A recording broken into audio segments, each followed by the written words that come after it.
Rod Brito na área, como é que tá? Tudo bom? Salve para geral, seja muito bem-vindo, seja muito bem-vinda ao canal do YouTube do Rod Brito. Se chegou aqui, já sabe, faz tudo logo, se inscreve, compartilha, deixa seu like para esse vídeo, que é o segundo vídeo ou a segunda aula, justamente de República Populista Brasil 46 a 64. Um salve especial para minha galera do Nono B, que está comigo agora ao vivo, no momento que eu estou gravando essa aula para você. Bom, como eu disse, essa é a parte 2 da sequência de Brasil, República Populista, ou República Democrática, ou República Liberal, como você queira, entre 1946 e 1964. Vamos lá trazer a apresentação e vamos começar essa nossa segunda parte para a gente avançar no conteúdo.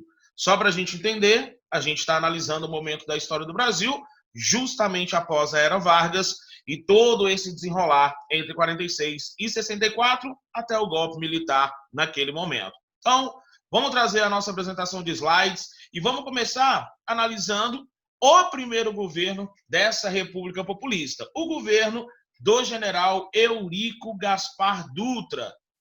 Como eu disse, ex-ministro da Guerra do Vargas, que assume com apoio varguista ali em 1946. Disputou a campanha presidencial contra o brigadeiro Eduardo Gomes, ali representando a aeronáutica brasileira, e vence muito pelo apoio varguista durante o processo eleitoral.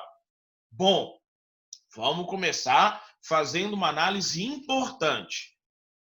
Dutra, militar, de carreira, do Exército Brasileiro, em meio àquele momento histórico, vai posicionar o Brasil claramente, a favor dos Estados Unidos. Por que naquele momento histórico específico? Lembra do que acabou acontecendo?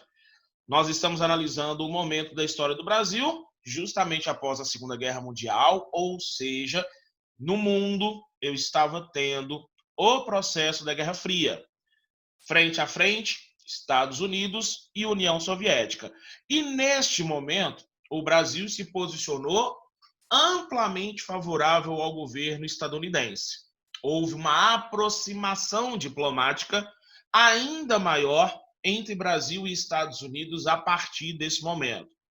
O ideal soviético, o ideal socialista soviético, era tomado como uma grande afronta na política internacional e nacional. O inimigo socialista começou a ganhar visibilidade também no Brasil.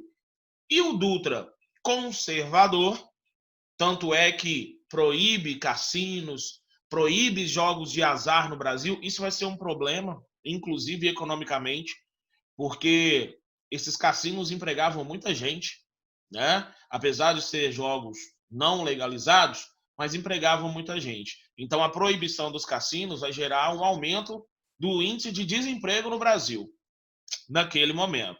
Mas, como eu disse, houve uma aproximação do governo brasileiro neste momento com o governo estadunidense. Bom, o governo Dutra, entre 46 e 51, teve alguns pontos marcantes.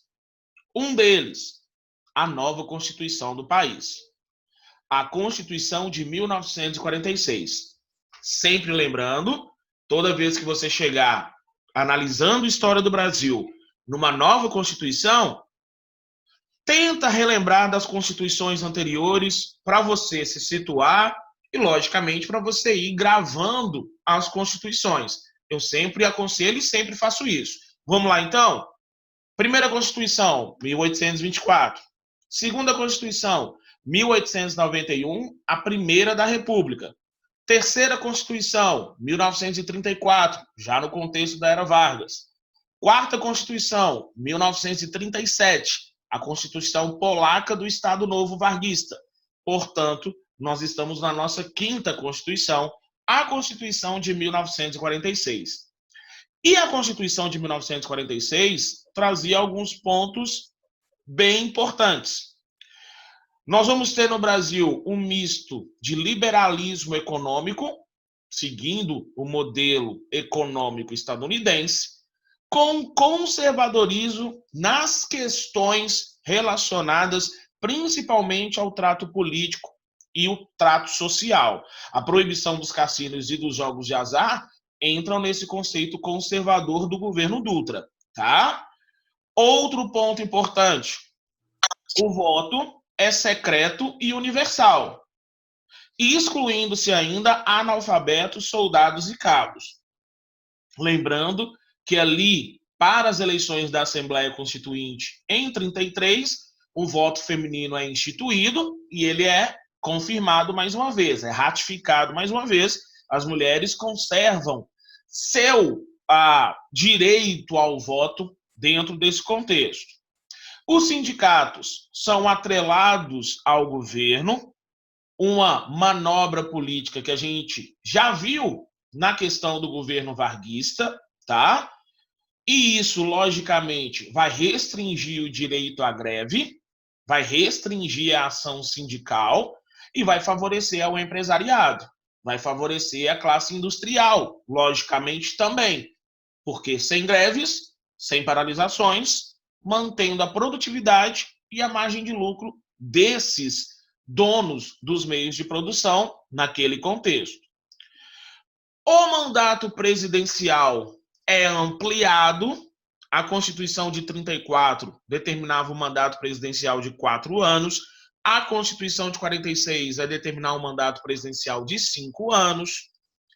Ainda a Constituição de 46 vai determinar uma liberdade partidária. E por que de uma interrogação nesse tópico aí na sua tela? Porque é uma liberdade partidária, mas, mais uma vez, nós estávamos no contexto da Guerra Fria. Tá, Rod? E o que isso significa? Isso significa que partidos e grupos políticos de esquerda começam a ter uma pressão por parte do governo, ok? Então, houve um alinhamento internacional com os Estados Unidos e isso gerou um rompimento diplomático oficial do Brasil em relação à União Soviética, e esse rompimento diplomático não ficou restrito à União Soviética. O Brasil vai romper relações diplomáticas, além da União Soviética, com a China, vai romper relações diplomáticas mais à frente com Cuba, países internacionalmente vinculados ao ideal socialista. Então, o Brasil conservador ou o Brasil de orientação capitalista estadunidense vai romper relações diplomáticas com esses países aliados da União Soviética. Em 47, por exemplo, o governo Dutra vai colocar o Partido Comunista Brasileiro na ilegalidade. Se você lembrar e se você voltar no primeiro vídeo de República Populista, você vai ver que naquele momento final da era Vargas e Luiz Carlos Prestes fizeram até uma aproximação e um acordo político. Tanto é que o PCB volta à legalidade 1 ano e meio antes, ali ao final da era Vargas. 1 ano e meio depois, o PCB, o Partido Comunista Brasileiro, é colocado novamente na ilegalidade. Foi o que eu disse. A história do PCB desde 1922 foi uma história de idas e vindas. Ora na legalidade, ora na ilegalidade. Bom, além da Constituição de 46, além dessa aproximação clara com os Estados Unidos, o governo Dutra também vai ficar marcado na questão econômica. E uma marca negativa na questão econômica. O que eu quero dizer com isso? Adota-se no Brasil um modelo muito próximo economicamente ao que era praticado nos Estados Unidos. Só que eu, logicamente, não poderia comparar a economia brasileira ali em meados do século XX com a economia estadunidense do mesmo período. Principalmente porque a Segunda Guerra Mundial deu uma nova dinâmica econômica para os Estados Unidos. O que significa isso?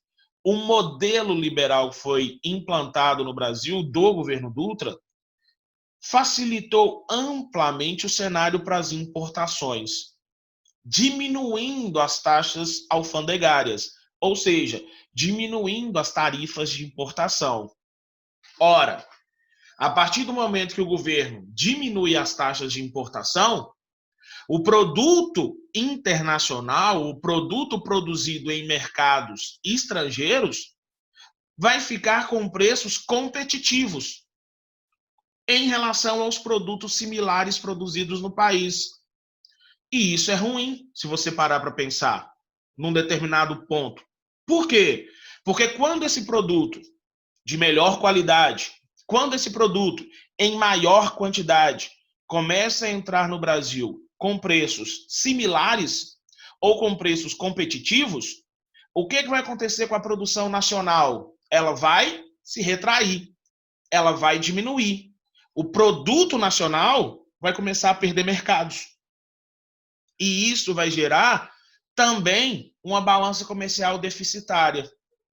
O que eu quero dizer com isso? Com as taxas de importação diminuídas, automaticamente o país vai começar a importar mais do que exportar. Ou seja, vai gastar mais do que lucrar. E as reservas econômicas do Brasil, que haviam sido acumuladas nos últimos 8 anos do governo varguista, no período do Estado Novo, aquelas reservas econômicas começam a se esgotar. Aquelas reservas econômicas começam, logicamente, a diminuir. Porque a parcela da sociedade de classe média alta começa com um consumismo desenfreado.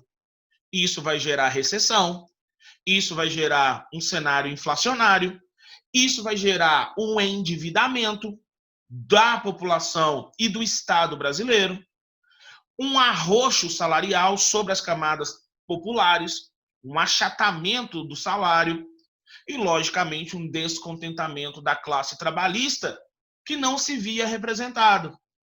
Se você lembrar, o Dutra foi eleito também pelo PTB, partido criado pelo Vargas, o Partido Trabalhista Brasileiro.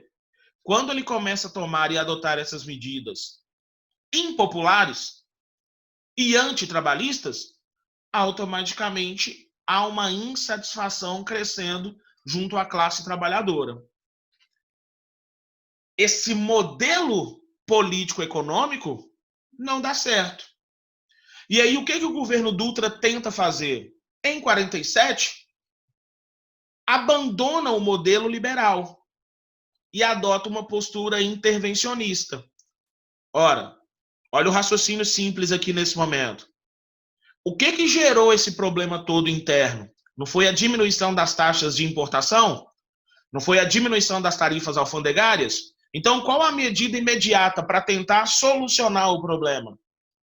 Exatamente, elevar novamente as taxas de importação, para tentar proteger novamente a produção nacional.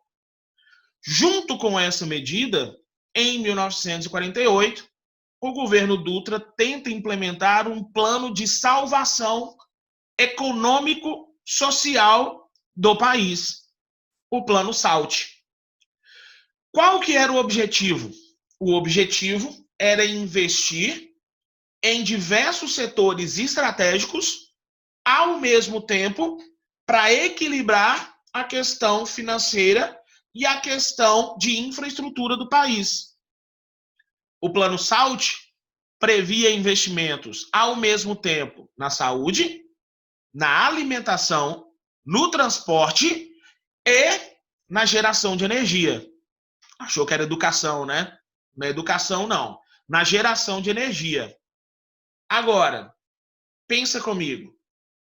O Plano SALT foi um grande fracasso. E por que o Plano SALT foi um grande fracasso? Porque o governo não tinha reservas suficientes. Essas reservas diminuíram de maneira profunda. Sem grandes quantidades de recursos econômicos para investir nesses setores ao mesmo tempo, logicamente o Plano SALT fracassou. A tentativa de salvar a economia, de salvar a base da infraestrutura brasileira naquele momento, fracassou. E aí, O raciocínio político é muito simples nesse momento. O que eu quero dizer com isso? Passaram-se 5 anos. Chega o momento de novas eleições presidenciais. E o governo Dutra gerou todas essas controvérsias e o governo Dutra gerou todo esse desastre econômico. No pensamento da sociedade brasileira, de boa parte da sociedade brasileira, estava ruim com Vargas, ficou pior sem ele. Então traz o Vargas de volta. E nas eleições de 1951, quem é eleito como novo presidente da República? Isso mesmo, Getúlio Dornelles Vargas é eleito como próximo presidente da República do Brasil para um mandato de mais 5 anos. E nesse momento, logicamente, o Vargas é lembrado. Ou seja, o resultado das eleições em 1951 trazem, pela coligação PTB-PSP, Getúlio Vargas de volta à presidência da República, para o mandato que iria de 51 a 55. Não foi.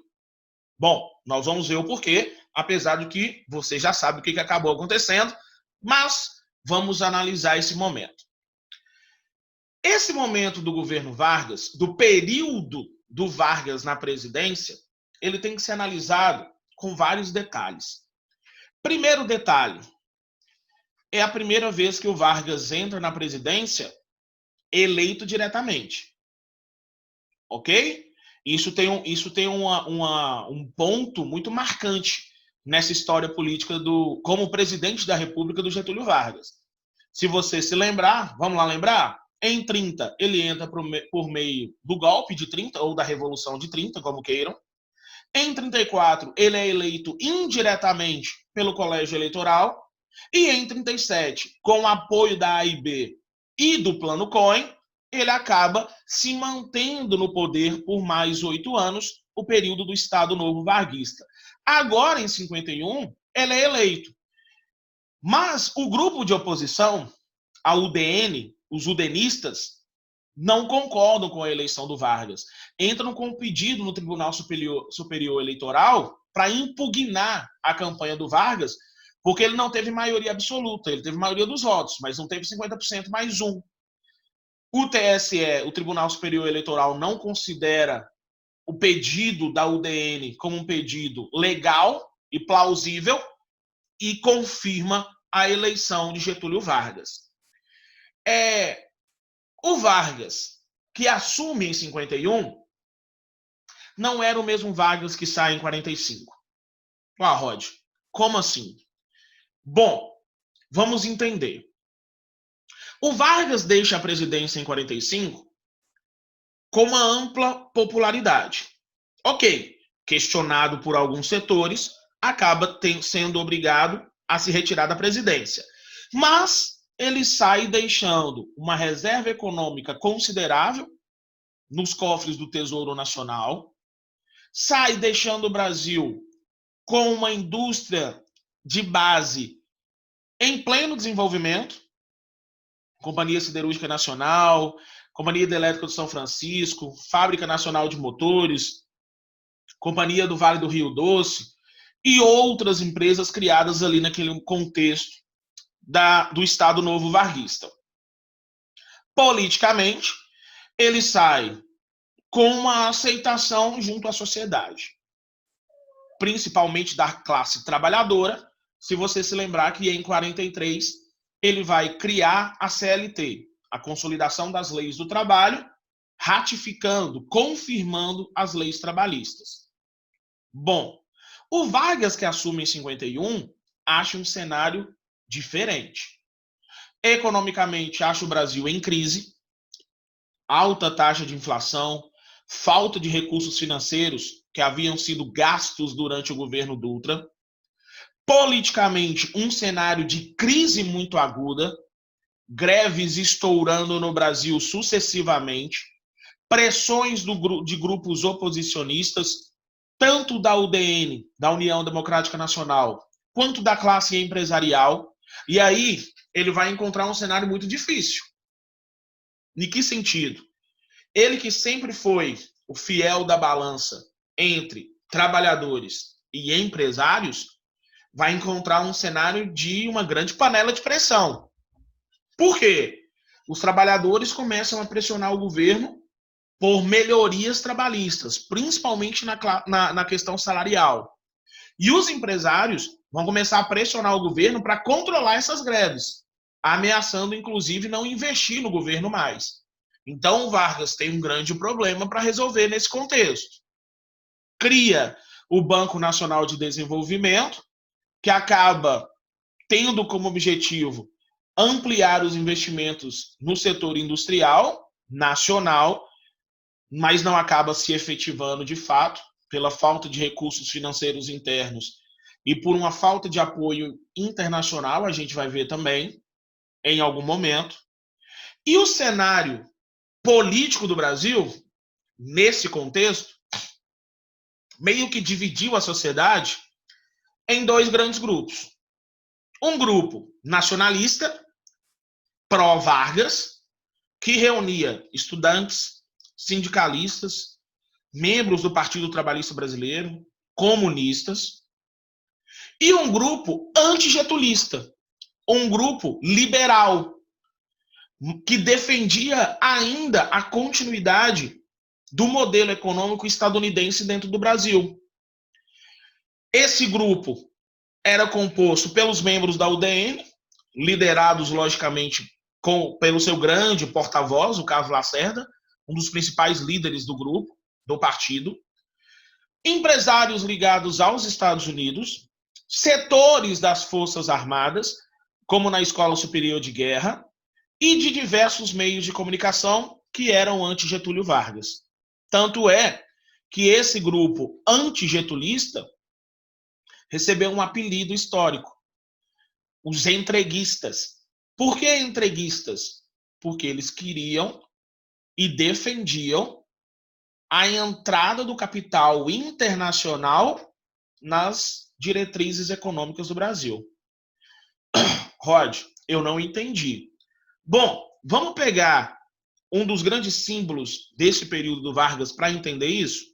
Vamos pegar a campanha do Petróleo é Nosso, porque a campanha do Petróleo é Nosso surge ali no início do contexto do governo varguista, ali em 52, e a campanha do Petróleo é Nosso ganha repercussão nacional e internacional. Qual que era a ideia? Vamos entender isso, tá? Qual que era a ideia? A ideia original do Vargas era que, se está no subsolo brasileiro, pertence ao Brasil. E se pertence ao Brasil, deve ser explorado por empresas de capital nacional, gerando dividendos, gerando royalties para a sociedade brasileira. Essa era a ideia. Então, a ideia original do Vargas era que empresas nacionais explorassem o petróleo brasileiro.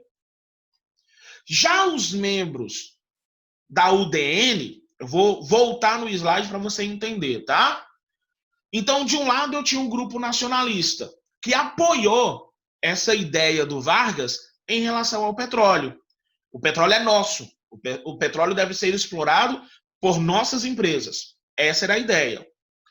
Do outro lado, o grupo liberal, politicamente representado dentro do Congresso pelos membros da UDN, esse grupo defendia que não, que o petróleo era um bem material, uma fonte de recursos naturais, energéticos e financeiros que deveria ser explorado por empresas já capacitadas e com grande participação no cenário internacional. Ou seja, este grupo defendia que empresas como a Esso, a Texaco, a Shell, a Oilmobil, grandes empresas do setor, tivessem uma participação efetiva dentro da exploração do petróleo brasileiro.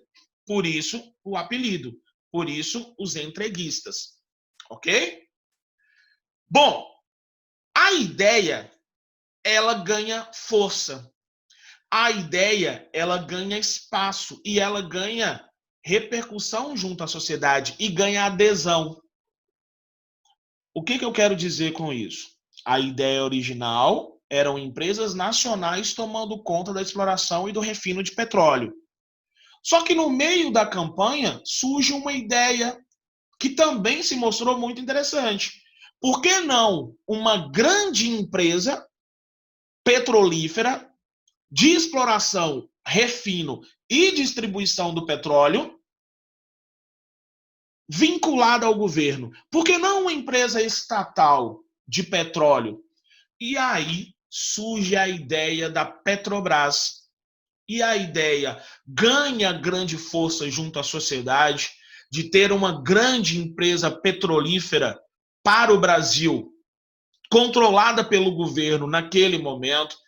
A ideia da Petrobras ganha repercussão e em julho de 1953 é inaugurada a Petrobras, a grande empresa exploradora, refinadora e distribuidora de petróleo, a maior da América do Sul.